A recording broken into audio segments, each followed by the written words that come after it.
नमस्कार, आप देख रहे हैं देश न्यूज। मैं हूं आपके साथ सूरज पाठक। हमारे खास कार्यक्रम डिबेट में आज हम बात करने वाले हैं कि अग्नि परीक्षा से आकलन। दरअसल परिवर्तन के दौर से गुजर रही प्रदेश भारतीय जनता पार्टी में बदलाव का दौर लोकसभा चुनाव में दिखना तय माना जा रहा है। और इसकी वजह है कि जिस तरह से विधानसभा चुनाव में 3 केंद्रीय मंत्रियों के साथ लोकसभा के 7 सांसदों को चुनावी मैदान में उतारा गया, ठीक उसी तरह लोकसभा चुनाव में भी कई राज्यसभा सदस्यों को चुनावी अग्नि परीक्षा के दौर से गुजरना पड़ेगा। इसके लिए भारतीय जनता पार्टी में अब गंभीरता से मंथन का दौर शुरू हो चुका है। सबसे पहला नाम केंद्रीय मंत्री ज्योतिरादित्य सिंधिया का है। वे अभी राज्यसभा सदस्य हैं। इनके अलावा जिन चेहरों को लोकसभा चुनाव में उतारा जा सकता है उनमें सुमेर सिंह सोलंकी और कविता पाटीदार का नाम भी शामिल है।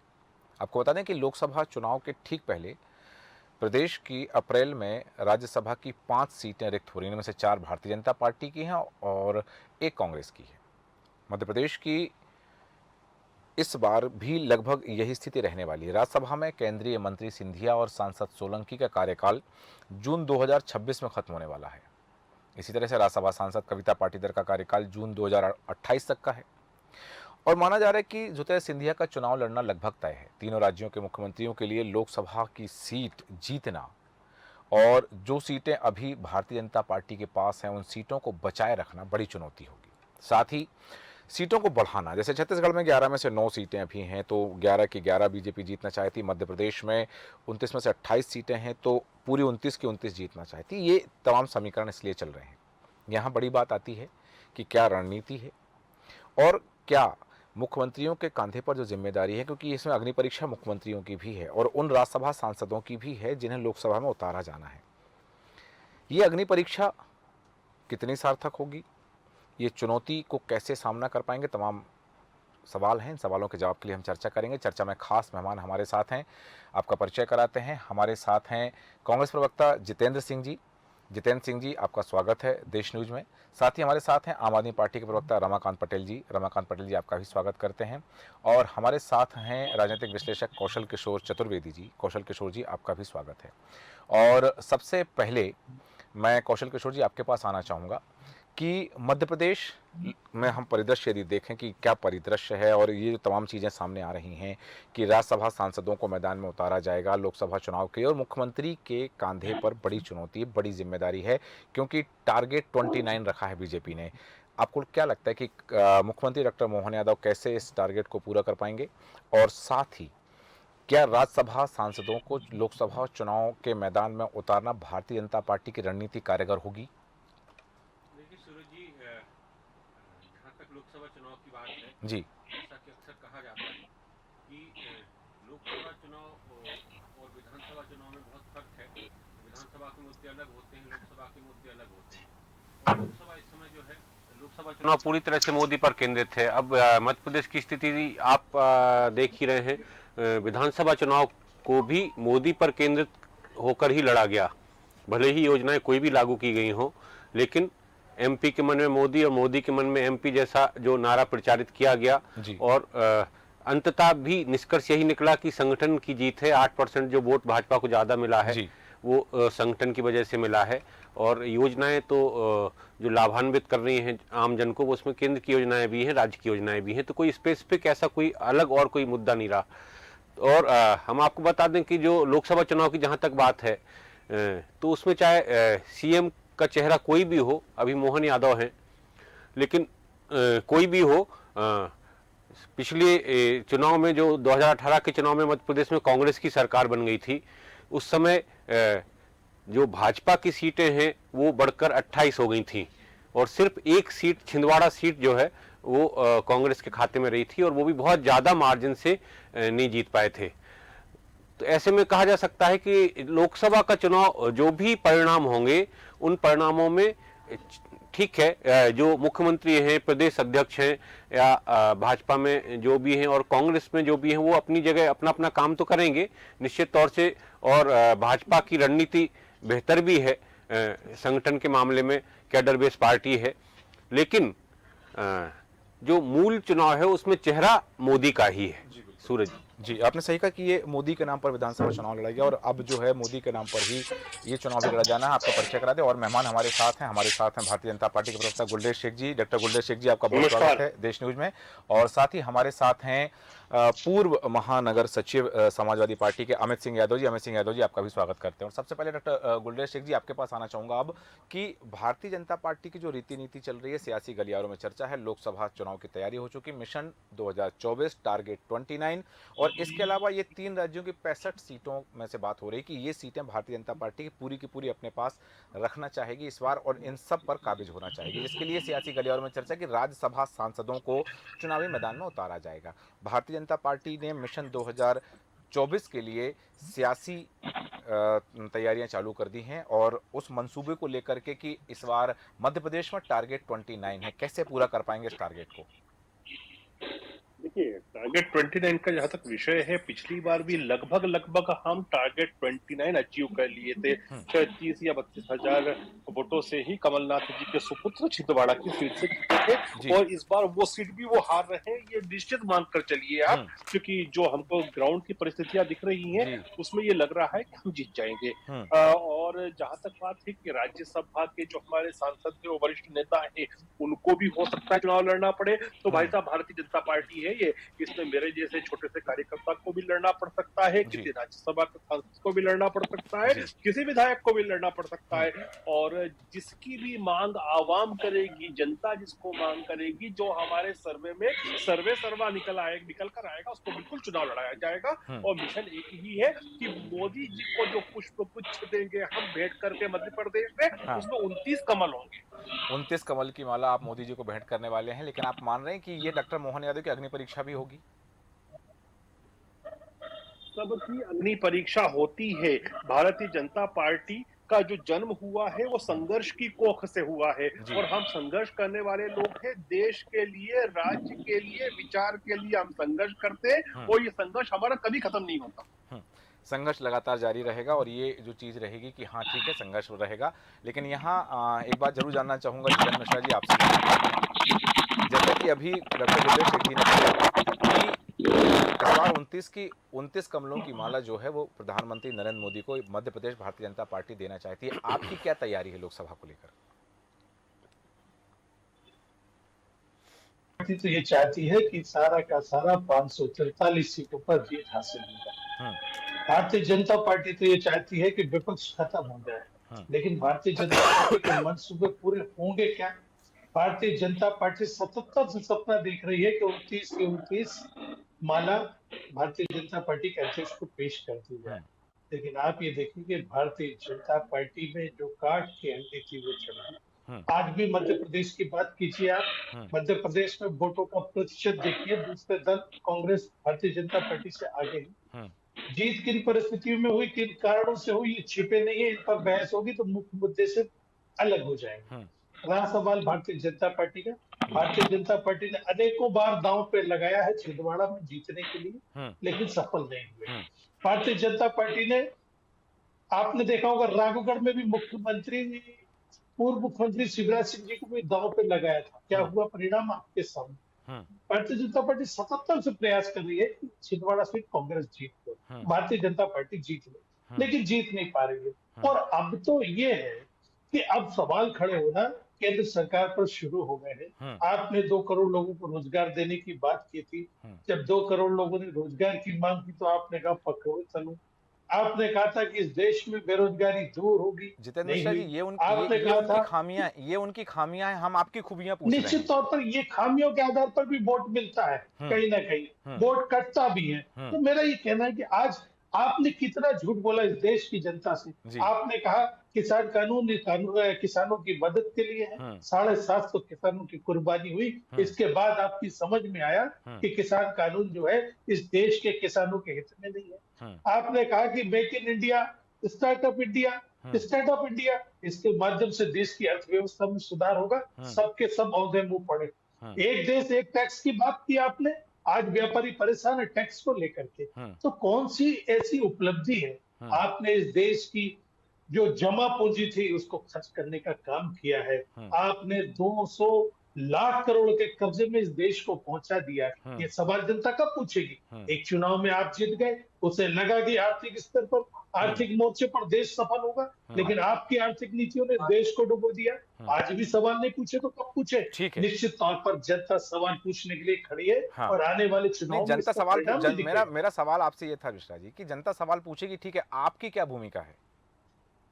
देखिए, हम लगातार देखिए, हमको सदन में नहीं बोलने दिया जा रहा, हमको प्रेस के माध्यम से बात नहीं करने दी जा रही, तो हमारे पास एक रास्ता बचता है कि हम इस हिंदुस्तान को सड़क से नाप दें। और एक बार हमने इस हिंदुस्तान को नापा भी है, फिर हम मकर संक्रांति के पावन पर्व पर एक यात्रा शुरू कर रहे हैं। जनता के बीच संवाद कायम होगा।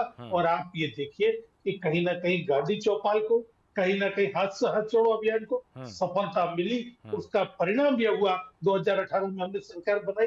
नगर निगम और स्थानीय निकाय के चुनाव में भी आपने देखा हमारे पास एक भी महापौर नहीं होता था। जी, आ रहा हूं डॉक्टर गुलेश जी, आ रहा हूं आपके 4-5 महापौर कांग्रेस के पास है जी। और 2 निर्दलीय जीते और 2 पर हम 200 वोटों से हारे। ठीक ये है। बताता है कि भारतीय जनता पार्टी का वोट बैंक कमजोर हो रहा है।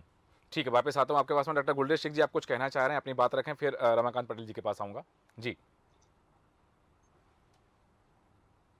भाई, लेकिन उनको लगता है कि शायद वो जो चुनाव हुआ था विधानसभा का, उसके पहले जो डिबेट चल रहे थे ना कि हमने नगर निगम के चुनाव में इतने जीते, हमने ये किया, हमने वो किया, वही युग में जी रहे हैं, उससे बाहर नहीं निकले हैं। भाई साहब, जरा नीचे देखो, अपने निगाहों को नीचे करो, आपके कदमों के नीचे से जमीन हट चुकी है। विधानसभा चुनाव ने ये दिखा दिया है। और इस प्रकार की बातें करने से कुछ नहीं। देखिए, एक बात है और एक ड्यू रिगार्ड्स देना पड़ेगा कांग्रेस पार्टी के प्रवक्ताओं को। इस बार भी हमने देखा कि कांग्रेस चुनाव लड़ती ही नहीं है, मेहनत करती ही नहीं है, कार्यकर्ता इनका काम ही नहीं करता। चुनाव पूरा कांग्रेस के प्रवक्ताओं ने ही लड़ा था, इनके नेताओं ने नहीं लड़ा, इनके मल्लिकार्जुन खड़गे ने नहीं लड़ा, राहुल गांधी ने नहीं लड़ा, दिग्विजय सिंह ने नहीं लड़ा, रॉबर्ट वाड्रा ने नहीं लड़ा। आवाज नहीं आ रही गुलेश जी की मेरे पास। वही टीवी पे लड़ रहे थे। तकनीकी टीम देखे जरा कि डॉक्टर गुलेश शेख जी की आवाज मिश्रा जी तक नहीं पहुंच पा रही है। जी मिश्रा जी, वापस आऊंगा आपके पास। कि हमको प्रेस में नहीं बोलने दे रहे। तो अभी सब कुछ तो भाई साहब आप टीवी पर बैठ के ही बोल रहे हो ना। आपको भी उतना ही समय मिलता है जितना हमको मिलता है, लेकिन आपका संगठन काम नहीं करता, हमारा संगठन काम करता है, इसलिए हम जीतते हैं। और हमारी नीयत अच्छी है, आपकी नीयत खराब है। अभी तो क्या हुआ कि आपके पूर्व प्रदेश अध्यक्ष कांतिलाल जी ने बोल दिया ना कि कांग्रेस जो है उसके अंदर बेईमान भरे हैं, मतलब कांग्रेस एक बेईमान पार्टी हुई। ठीक है, अगर आपके अंदर बेईमान भरे हैं तो कांग्रेस एक बेईमान पार्टी आपकी बात लेकर के मैं जाऊंगा जरूर मिश्रा जी के पास, लेकिन अभी मैं रमाकांत पटेल जी के पास आना चाहूंगा कि कांग्रेस ने बता दिया कि वो केंद्र सरकार की और सत्तारूढ़ दल की खामियां लेकर के जनता के बीच जाने वाली और जनता सवाल पूछेगी, ये उनका मानना है। वहीं डॉक्टर गुलेश शेख जी का कहना है कि मध्य प्रदेश में 29 कमल की माला प्रधानमंत्री नरेंद्र मोदी को भेंट करेंगे और तीनों मुख्यमंत्री के कंधे पर जिम्मेदारी है। अग्नि परीक्षा है, चुनौती है। आम आदमी पार्टी लोकसभा में कहां खड़ी है? देखिए सूरज जी, आम आदमी पार्टी जहां भी चुनाव लड़ेगी, जो इंडिया अलायंस तय करेगा, जिन सीटों पे आम आदमी पार्टी चुनाव लड़ेगी निश्चित तौर पे जीतेगी। हम अपने कामों के बल पे लोगों के पास जाएंगे।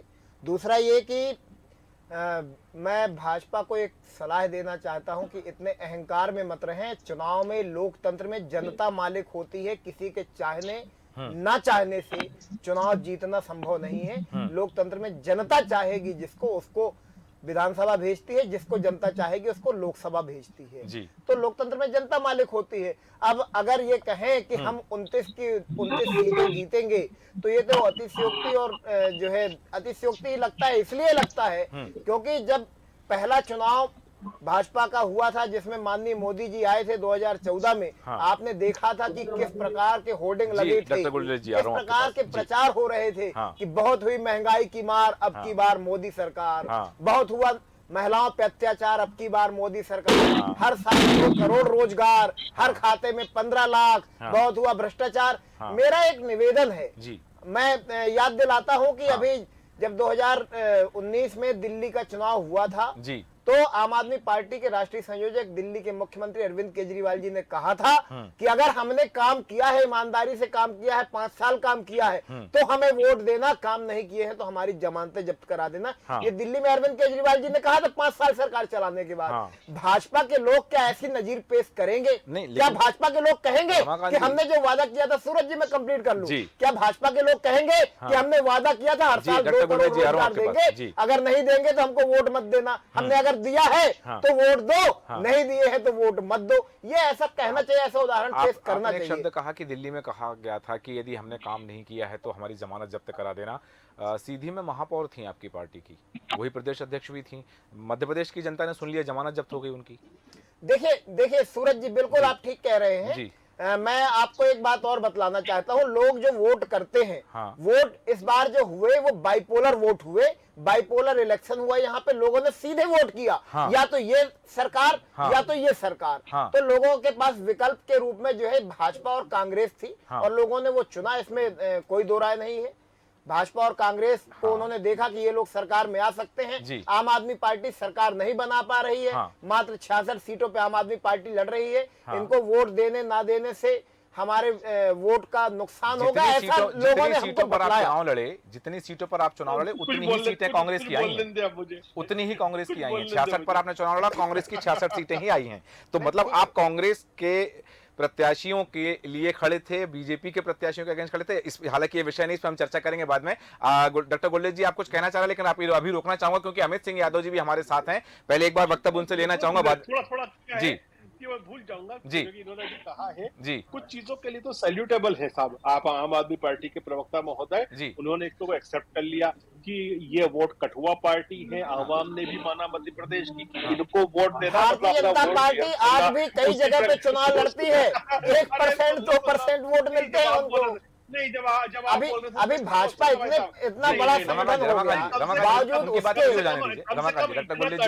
हम जी। एक व्यक्ति बोले तो दूसरे को नहीं बोलना चाहिए। बोलिए, आप बोलिए। तो कम से कम इन्होंने मान लिया कि मध्य प्रदेश की आवाम ने स्वीकार किया कि एमपी में तो ये लोग वोट कठुआ पार्टी है। इसी प्रकार से गोवा में भी ये वोट कठुआ पार्टी थे, उसी प्रकार से हरियाणा में भी वोट कठुआ पार्टी थे, गुजरात में भी वोट कठुआ पार्टी थे। ये बात सच है जी, कि पटेल जी, केजरीवाल जी ने कुछ चीजें कही थी वहाँ दिल्ली में, ठीक है, और इनकी सरकार भी बनी थी, लेकिन उन्होंने बहुत सारी बातें गुजरात में ठीक है, कही ठीक थी। है गुरलेज जी, उन्होंने गुरलेज जी, नंबर और भी दिया था मेहमान हैं, कि इतनी सीटें तो आई जाएंगी। क्या हुआ? जी जी, रमाकांत जी।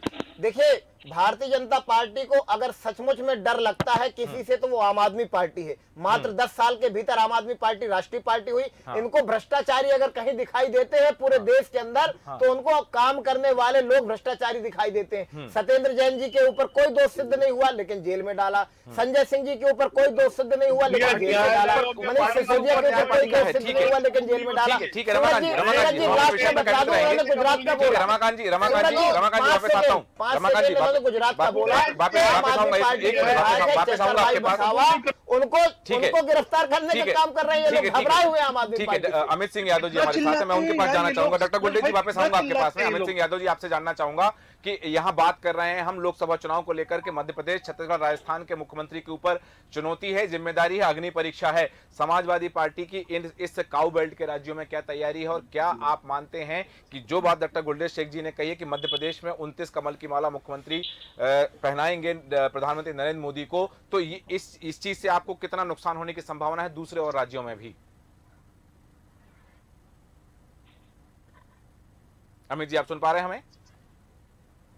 अमित जी के बाद वापस आऊंगा, और इस समय आना चाहूंगा कौशल किशोर चतुर्वेदी जी के पास की जो बात सामने आ रही है तमाम चीज़ों को लेकर के कि ये अतिशयोक्तिपूर्ण बातें हैं, 29 के 29 कैसे पहना सकते हैं, और वो चाहते हैं कि भारतीय जनता पार्टी चाहती है कि पूरी की पूरी लोकसभा सीटें, पूरी विधानसभा सीटें उनके पास आएँ, विपक्ष को खत्म करना चाहती है। जबकि भारतीय जनता पार्टी ने ही एक समय कहा था ये बात, और ये बात सदन में कांग्रेस के द्वारा भी कही गई थी कि एक अच्छी सरकार के लिए, एक ऐसी सरकार के लिए जो विकास का कार्य करे, मजबूत सशक्त विपक्ष का होना जरूरी है। तो ऐसी स्थिति में यदि ये बातें आ रही हैं चतुर्वेदी जी कि विपक्ष को ही खत्म करना चाहती भारतीय जनता पार्टी, तो क्या लोकतंत्र सुरक्षित रहेगा, लोकतंत्र स्वस्थ रहेगा, और फिर वो सरकारें कैसे काम करेंगी यदि विपक्ष मजबूत नहीं होगा? तो देखिए सूरज जी, पहली चीज तो ये जो वाक्य है ना कि भारतीय जनता पार्टी लोकतंत्र को खत्म करना चाहती है, ये पार्टीगत बात मैं नहीं कह रहा हूँ, ये संवैधानिक बात बोल रहा हूँ, लोकतांत्रिक बात बोल रहा हूँ। लोकतंत्र का एक परिभाषा ही है कि जनता के लिए, जनता द्वारा, जनता का, है ना। तो अब अगर जनता की अगर इच्छा है कि इस समय भाजपा को रहना चाहिए, तो वो जनता के ऊपर फैसला है जी। तो उसमें विपक्ष को अगर खत्म कर सकती है तो जनता कर सकती है, और अगर विपक्ष खत्म हो रहा है और जनता खत्म कर रही है, तो निश्चित तौर से इसमें विपक्ष को आईना दिखा रही है, विपक्ष को आईना देख के निश्चित तौर से कहां अपनी सूरत में कुछ गड़बड़ी है उसको सुधारने की कोशिश करना चाहिए। तो ये जहां तक बात है ये लोकतांत्रिक प्रक्रिया है। और जहां तक आप मध्य प्रदेश की बात कर रहे हैं, अतिशयोक्तिपूर्ण बात हो रही है कि 29 सीटें। अब चूंकि देखिए जो परफॉर्मेंस जो सामने है उसके आधार पे निश्चित तौर से आत्मविश्वास भारतीय जनता पार्टी का बढ़ा हुआ है जी। कांग्रेस विधानसभा चुनाव में जनता को भी उम्मीदें थी और जिस तरह का माहौल मध्य प्रदेश विधानसभा में आपने भी देखा होगा, हमने भी देखा, और निश्चित तौर से परिणाम आने से पहले तक एक बड़ी ऊहापोह की स्थिति थी। भले दोनों ही दल बराबरी से दावे कर रहे थे। और जब पिछली बार 2018 में 15 महीने के बाद कांग्रेस की सरकार गिरी थी, उसके बाद से कमलनाथ लगातार दावा कर रहे थे कि जनता सबक सिखाएगी। हालांकि उपचुनाव के परिणाम भी भाजपा के पक्ष में गए थे। और उसके बाद जब 2023 का विधानसभा चुनाव हुआ तो उसमें भी कांग्रेस पूरी तरह से उत्साहित थी, आत्मविश्वास से भरी हुई थी। और जनता का भी इस तरह का मूड सामने ला रही थी बार बार कि कांग्रेस ही सरकार बनाने जा रही है। अपन ये कह सकते हैं जैसे कि आपने कहा कि जनता ही यहाँ सर्वविदित है और निश्चित तौर से तो विपक्ष को यदि आईना दिखा रहे तो विपक्ष की यदि इस तरह की बातें सामने आ रही कहीं इस दृष्टिकोण से कि ये अतिशयोक्तिपूर्ण है, तो कहीं ये बात तो नहीं विपक्ष के लिए कि मैं उम्र भर एक गुनाह है अपने आप करता रहा, धूल थी चेहरे पर और आईना साफ करता रहा, कि ये चीजें हैं जनता के सामने जाने के लिए? ये जो आप कह रहे हैं ये निश्चित तौर से जिस तरह से अभी भी कांग्रेस जो है विपक्ष की खामियां गिना रही है, भाजपा की खामियां गिना रही है, बहुत सारे मुद्दों के बारे में बात कर रही है। वो बहुत सारे मुद्दे जो है कांग्रेस ने विधानसभा चुनाव में भी दिखाए थे। तो निश्चित तौर से और इसके बाद कांग्रेस का मध्य प्रदेश में आपने देखा कि पूरा का पूरा जो है संगठन में और नेता प्रतिपक्ष के पद पर सभी जगह पूरी तरह से बदलाव हो चुका है। जी हाँ। अब चुनौती कांग्रेस के सामने है कि नए चेहरे अपने आप को कितना साबित कर पाते हैं। दूसरी चुनौती कांग्रेस के सामने है कि वो कौन से मुद्दे हैं, जनता की नब्ज क्या है जो कांग्रेस नहीं पकड़ पा रही है, या सरकार की क्या खामियां हैं जो वास्तव में कांग्रेस को जनता के सामने लाना चाहिए, या फिर कांग्रेस में ऐसी क्या संगठनात्मक खामियां हैं जिनकी वजह से वो अपने सही होते हुए भी, जनता की पसंद होते हुए भी उसको ईवीएम मशीन तक जाते जाते उसके मत को अपने पक्ष में नहीं डलवा पा रही है। जी सही कहा, आप ये चीजें हैं। अमित सिंह यादव जी, आप तक मेरी आवाज आ रही है? आप मुझे सुन पा रहे हैं? जी। मेरा सवाल था आपसे, मैंने पूछा था उस समय, आप तक मेरी आवाज नहीं पहुंच पाई थी, कि ये तमाम चीजें जो हो रही हैं कि मध्य प्रदेश के परिदृश्य में, राजस्थान के परिदृश्य में, ये तमाम चीजें जो सामने आ रही हैं कि यहाँ भारतीय जनता पार्टी पूरी जो 3 राज्यों की, काउ बेल्ट के 3 राज्य हैं, इस बेल्ट के 3 राज्यों की 65 सीटें जीतना चाह रही है। तो ये जो चीजें हैं यहाँ आपकी समाजवादी पार्टी की भूमिका, और ये जो अभी विधानसभा चुनाव में देखा गया कांग्रेस और समाजवादी पार्टी के बीच में जो कुछ भी हुआ है, जो वो शब्दों को मैं दोहराना नहीं चाहूंगा जो कमलनाथ ने कहे थे, लेकिन यहाँ इन सब चीजों के बीच में लोकसभा में आप अपने आप को कहाँ पाते हैं लोकसभा चुनाव के मद्देनजर? और जैसा कि अभी रमाकांत जी ने भी कहा कि जो इंडिया अलायंस के द्वारा तय किया जाएगा कि उसमें कौन कौन सी सीटों पर कहाँ चुनाव लड़ना, तो आपकी भूमिका क्या है उसमें? देखिए, पहले तो आपके चैनल को बहुत बहुत धन्यवाद। दूसरी बात, एडिटर महोदय, मैं कहना चाहता हूं कि हमारा महागठबंधन इंडिया गठबंधन है, ना कि इंडी गठबंधन। प्लीज इसको अपनी भाषा में संशोधित करें। मैं क्षमा चाहूंगा अमित सिंह जी, मैं पूछना चाहूंगा कि लास्ट में जो ए लगा है उसका फुल फॉर्म क्या है? सर, इंडिया गठबंधन है। हमारे माननीय राष्ट्रीय अध्यक्ष लगा है IND के बाद में जो फुल फॉर्म है उसका फुल फॉर्म क्या है? मैंने आपको बताया ना कि हमारे दल द्वारा जो महागठबंधन का नाम दिया गया है, इंडिया गठबंधन दिया गया है। ठीक है, आपकी बात बिल्कुल स्वीकार है। हाँ, मुझे तो आप भी प्लीज मेरी रिक्वेस्ट है आपसे, तो उसी इंडिया गठबंधन बोलिए, ठीक है ना? मैं ए का फुल फॉर्म जानना चाह रहा हूँ, क्या है जो लास्ट में ए अलायंस है? फुल फॉर्म क्या है? अलायंस है क्या? गठबंधन हो गया, तो गठबंधन शब्द दे दिया, उसमें निकाल दिया जाए। नहीं तो उसमें क्यों आप निकाल देंगे सर? जब हमारे दल ने, जितने दल, बड़े बड़े दलों ने महागठबंधन का नाम इंडिया दिया है, तो आप क्यों निकाल देंगे सर? मैं निकालना नहीं चाह रहा हूँ, मैं सिर्फ आपसे पूछ रहा हूँ। हालांकि ये नहीं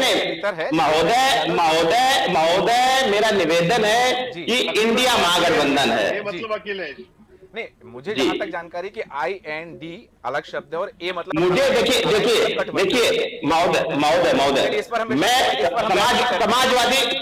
समाजवादी पार्टी का एक कार्यकर्ता हूं, और समाजवादी पार्टी के नेता माननीय अखिलेश यादव जी ने महागठबंधन को इंडिया का रूप दिया है। तो इसमें इंडिया आप बोलिए प्लीज। क्या गठबंधन अलग से है, जी? पर इंडिया अलग और गठबंधन अलग है। इंडिया गठबंधन है या इंडी गठबंधन? इंडिया महागठबंधन का है, इंडिया गठबंधन, इंडिया महागठबंधन, ठीक है ना? तो वो तो इंडिया के बाद में एमए और अलग चला जाएगा, एमजी चला जाएगा, महागठबंधन एमजी भी हो जाएगा। अगर नहीं उसको नहीं, लिखेंगे जो सारे दलों को मिला के जो गठबंधन, लोकसभा चुनाव के मद्देनजर, लोकसभा चुनाव के मद्देनजर जो तमाम चीजें चल रही हैं, काउ बेल्ट की हम बात कर रहे हैं, अलग अलग राज्यों की बात कर रहे हैं, वहां समाजवादी पार्टी की क्या तैयारियां हैं? और जो बात भारतीय जनता पार्टी कह रही है कि काउ बेल्ट की 65 सीटें नरेंद्र मोदी को गिफ्ट में दिया जाना है, क्या आप बीजेपी को रोक पाएंगे? देखिए महोदय, समाजवादी पार्टी की महागठबंधन, इंडिया गठबंधन जो बनाया गया है, इसमें जिन सीटों पर समाजवादी पार्टी चुनाव लड़ेगी पूरी मजबूती से लड़ेगी, और भारतीय जनता पार्टी की उन सीटों पर जमानत जब्त होगी, क्योंकि भारतीय जनता पार्टी का एक सूत्री कार्यक्रम है कि केवल और केवल जनता को बनाना, जनता को खोखले वादे करना। इनके सारे वादे अमित यादव जी क्षमा चाहूंगा, शक्तिशाली सुधारिए, शब्दशैली सुधारिए। जी, जनता को बेवकूफ बनाना, जनता को लुभावने वादे करना और सारे वादों को पेपर पे ही खत्म कर देना, ये भारतीय जनता पार्टी की प्रायोरिटी है। भारतीय जनता पार्टी जब सरकार में आई थी तो उन्होंने कहा था 1 साल के अंदर सारी रोडें गड्ढा मुक्त हो जाएंगी। आप किसी भी जिले में, किसी भी प्रदेश में चले जाइए, जहां अमित जी 1 मिनट रुकिएगा आप। रमाकांत पटेल जी, आप भी इसी गठबंधन से हैं, और मिश्रा जी आप भी इसी गठबंधन से हैं। ये जो शब्द कहा गया है, इस शब्द पर डॉक्टर गुलजार शेख जी को आपत्ति है और मुझे भी आपत्ति है। आप दोनों की प्रतिक्रिया। देखिए, मुझे आपके शब्द पे भी आपत्ति है सर, जो आप इंडी गठबंधन बार बार बोल रहे हैं, मुझे भी बहुत कुछ आपत्ति है। नहीं, मुझे आपकी आपत्ति जो है ना, वो आपने गैर मर्यादित शब्द कहा है, आपने गैर मर्यादित शब्द कहा है, और मैं अमित सिंह यादव जी को इस विंडो से हटाया जाए। PCR team immediate Amit Singh Yadav ji को विंडो से हटाए। और जिस तरह से बात सामने आ रही है, गुलजार शेख जी आपकी आपत्ति बिल्कुल सही है। आपने जो बात कही कि हम एक मर्यादित विषय पर, एक मर्यादित लोगों के साथ में एक सभ्य चर्चा कर रहे हैं, और यहाँ इस तरह की असभ्यता हम बिल्कुल नहीं बर्दाश्त करेंगे। और जिस तरह से हम जो चर्चा कर रहे थे, रमाकांत पटेल जी आप कुछ कहना चाह रहे थे उस समय कि ये जो तमाम बातें आई थी उस समय आपकी बात पूरी नहीं हो पाई थी, मैंने देखिए, शब्दों की मर्यादा हर जगह पे होनी चाहिए, बिल्कुल होनी चाहिए, और अगर कोई मर्यादा का उल्लंघन करता है तो उसको जो है मर्यादा सिखाने का भी काम होना चाहिए। और मैं तो आशा करता हूं कि भारतीय जनता पार्टी के नेताओं को भी अपनी शब्दावली सुधारनी चाहिए। सीधे तौर पे मैं बोलना चाहता हूँ, बहुत सारे नेताओं के भाषण यूट्यूब में पड़े हैं, बहुत सारे नेताओं की कथनी यूट्यूब में पड़ी है, आप देखेंगे बिल्कुल अशोभनीय अमर्यादित भाषा का इस्तेमाल करते हुए आपको नजर आ जाएंगे। तो ये सभी के लिए लागू होना चाहिए। ये सभ्य समाज में रहने का एक सलीका होता है, वो सभी के लिए होना चाहिए। ठीक है, चूंकि समय की सीमा है, मिश्रा जी आपसे भी जानना चाहूंगा, लोकसभा चुनाव के पर हम चर्चा कर रहे हैं। यहाँ आपने भी जो बात कही कि आप विपक्ष, सत्ताधारी दल की विपक्ष होने के नाते खामियां लेकर के जनता के बीच जाएंगे, लेकिन यदि आपको जनता चुने तो क्यों चुने, इस सवाल का जवाब आपने मुझे नहीं दिया था। देखिए सुनिए सूरज जी, सवाल इस बात का उठता है कि विपक्ष जो है बिखरा हुआ था। भारतीय जनता पार्टी भी 28-30 गठबंधन के साथ सरकार में बैठी है, इसलिए इस गठबंधन का मजाक उड़ाना निश्चित तौर पर गलत है। हाँ।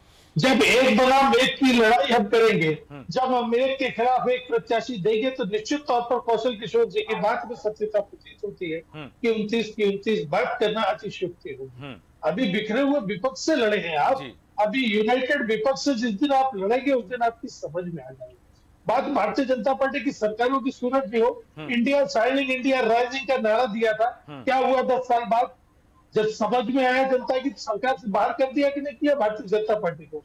आज यही चीज फिर सामने है कि भारतीय जनता पार्टी ने जो वादे किए हैं उनकी हकीकत को जब परखा जाएगा तो निश्चित तौर पर न किसान खुश है, न युवा खुश है, न महिलाएं खुश है, और एक बनाम एक प्रत्याशी में परिणाम कुछ और होंगे। ठीक है, आपने जो बात कही कि जो विपक्ष बिखरा हुआ था, और यदि एकत्रित और संगठित विपक्ष से मुकाबला करें तो समझ में आएगा चुनौती बड़ी होगी। मैं एक सवाल जानना चाहता हूं कि यदि उनके पास 27 हैं, 26 हैं, 28 हैं, जो भी हैं, उनके उन समूहों के साथ में विपक्ष है, तो विपक्ष के पास एक चेहरा है, प्रधानमंत्री नरेंद्र मोदी का चेहरा है। आपका जो विपक्ष यदि संगठित हो रहा है तो कौन सा चेहरा है आपके पास प्रधानमंत्री नरेंद्र मोदी के मुकाबले में, मिश्रा जी? सूरज ने मध्य प्रदेश में कौन सा चेहरा दिया था भारतीय जनता पार्टी ने मुख्यमंत्री के रूप में? नहीं, प्रधानमंत्री मैं नरेंद्र मोदी के पूछना चेहरे पर चाहता लड़ा हूँ क्या चुनाव? राजस्थान में कौन सा चेहरा दिया? नहीं दिया। देखिए पोस्ट पोल भी होता है, हाँ। पोस्ट पोल भी होता है, जी। बाद में चुनाव के बाद में जो विधायक गठबंधन के जो सांसद गठबंधन के तय करेंगे वो हमारा चेहरा होगा। आज चेहरे की लड़ाई नहीं है, आज खुले मन से सारे के सारे लोग एक मंच पर खड़े हैं। रहा सवाल चेहरे का, ना भारतीय जनता पार्टी राजस्थान में चेहरा दे पाई, ना भारतीय जनता पार्टी के पास मध्य प्रदेश में चेहरा था और न छत्तीसगढ़ में चेहरा था। ठीक है। तो बिना चेहरे के भी चुनाव होते हैं ठीक। और बिना चेहरे के भी प्रधानमंत्री बनता है। ठीक है, जैसा आपने कहा कि चुनाव मध्य प्रदेश, छत्तीसगढ़, राजस्थान में चुनाव में चेहरा नहीं था मुख्यमंत्री का, लेकिन बात स्पष्ट थी भारतीय जनता पार्टी की ओर से कि एमपी के मन में मोदी, मोदी के मन में एमपी, मोदी के नाम पर चुनाव लड़ा गया है। ऐसा ही कुछ आपसे भी, जैसा आपने कहा कि बिना चेहरे के चुनाव लड़ा जाता है और जनता परिणाम देती है। ठीक है डॉक्टर गुलरेज शेख जी, बहुत कम शब्दों, चूंकि समय की सीमा है, बहुत कम शब्दों में आपके पास आ रहा हूं कि कम शब्दों में जवाब दें आप। ये जो बात हुई कि अतिशयोक्तिपूर्ण है 29 की 29 सीटें, यहां लोकतंत्र को खतरा भी बताया गया कि यदि ऐसा होगा तो विपक्ष खत्म हो जाएगा, तो लोकतंत्र कैसे टिकेगा? इस पर आपकी प्रतिक्रिया कम शब्दों में। नहीं, ये तो बताइए कि जब संसद में 2 भारतीय जनता पार्टी के सांसद थे तब भी लोकतंत्र खत्म नहीं हुआ था। जब 1952 का पहला चुनाव हुआ था तब हमारे 3 सांसद चुने गए थे, तब भी लोकतंत्र खत्म नहीं हुआ था। जब इनके साथ कुछ होता है और जनता जब इनको रिजेक्ट कर देती है तभी इनके नजदीक लोकतंत्र खत्म होता है। ये दोहरे मापदंड है। जहां तक 29 को कोई व्यक्ति कहता है कि अतिशयोक्ति है, तो भाई साहब ये अतिशयोक्ति जो है राजस्थान में हो चुकी है, कई बार हो चुकी है, गुजरात में लगातार हो रही है और मध्य प्रदेश में भी होते होते बच गई, तीस बार हो जाएगी। नहीं, आपने उदाहरण दिए, बहुत सही उदाहरण दिए, लेकिन मुझे भी एक समय याद आ रहा, हालांकि उस समय मेरी राजनीति में इतनी सक्रियता नहीं थी, लेकिन याद आ रहा है कि जब एक भी विपक्ष नहीं था तो एक सीट खाली करवा के किसी को चुनाव लड़वा करके, मैं नाम का जिक्र नहीं करना चाहूंगा, विपक्ष की भूमिका के लिए सदन में, लोकसभा में लाया गया था। हालांकि इस पर चर्चा नहीं करेंगे, समय नहीं है, क्योंकि कौशल किशोर चतुर्वेदी जी आपके पास आना चाहूंगा। नहीं, अगर ऐसा होगा तो हम भी कर देंगे। अच्छा, आप भी उसके लिए तत्पर हैं। चलिए ठीक है, करवा देंगे। चतुर्वेदी जी, जिस तरह की बताया कि समय की सीमा है, कम शब्दों में इस पूरे विषय को लेकर के जो बात सामने आई है, लोकसभा चुनाव को लेकर के, चुनौती को लेकर, अग्नि परीक्षा को लेकर के, कि अब मुख्यमंत्रियों की अग्नि परीक्षा है, कितने खरे उतर पाएंगे? सबसे पहले तो मैं डॉक्टर गुलेरिया जी से कहना चाहता हूं कि भाजपा के बारे में ऐसा ना बोलें कि हम भी कर देंगे। भाजपा जो है राज्यों से नहीं चल रही है और राज्य के प्रवक्ताओं से नहीं चल रही, मुख्यमंत्रियों से नहीं चल रही। भाजपा की एक केंद्रीय रणनीति है, उसी के तहत वो जो सोचेंगे वो होगा। और दूसरी बात, जहां तक मुख्यमंत्रियों के चेहरे की बात है तो उसमें निश्चित तौर से ये बात साफ है कि जो अभी जो भाजपा है वो पूरी मोदीमय है, और ऐसे में निश्चित तौर से मुख्यमंत्रियों का अपना एक भूमिका है, प्रदेश भाजपा अध्यक्ष, प्रदेश संगठन की अपनी भूमिका है, और सरकार की योजनाओं और केंद्र की योजनाओं की अपनी भूमिका है। लेकिन चेहरा तो सिर्फ मोदी है, बाकी सभी चेहरे अगर बहुत विपरीत परिणाम आते हैं तो निश्चित तौर से उन्हें उसका जिम्मेदारी लेनी पड़ेगी। और अगर वैसे जिस तरह से 29 सीटें जीतने की बात हो रही है, और चूंकि हमने नहीं कहा, जितेंद्र जी ने जैसा कहा था कि हमने नहीं कहा कि वो अतिशयोक्ति पूर्ण है। हमने तो ये कहा था कि ये इतना अच्छे परिणाम आ रहे हैं भाजपा के पक्ष में कि वो आत्मविश्वास से भरी हुई है। बिल्कुल लवरेज है। तो निश्चित तौर से अच्छे परिणाम आते हैं तब चेहरा मोदी का ही सामने दिखेगा, और उपलब्धियां केंद्र के पाले में केंद्रीय योजनाओं की रहेंगी। बिल्कुल, केंद्र सरकार की जो योजनाएं हैं उनका जितने लाभान्वित है, लाभार्थी हैं, उन पर कहीं ना कहीं भारतीय जनता पार्टी का फोकस रहने वाला है। राज्य सरकारों की योजनाओं का लाभ पाने वाले लाभार्थियों को भी मतदाता को अपने पक्ष में मतदान करने वाले मतदाताओं के रूप में देखा जाएगा, और ये बात कहीं ना कहीं पहुंचा जाएगी। हालांकि बिंदुओं ने जिन पर हम चर्चा कर सकते हैं, पर समय हमें अनुमति नहीं देता, इसलिए चर्चा को विराम देंगे। डॉक्टर गुलरेज शेख जी, जितेंद्र मिश्रा जी, रमाकांत पटेल जी, कौशल किशोर चतुर्वेदी जी, आप सभी का धन्यवाद चर्चा में शामिल होने के लिए।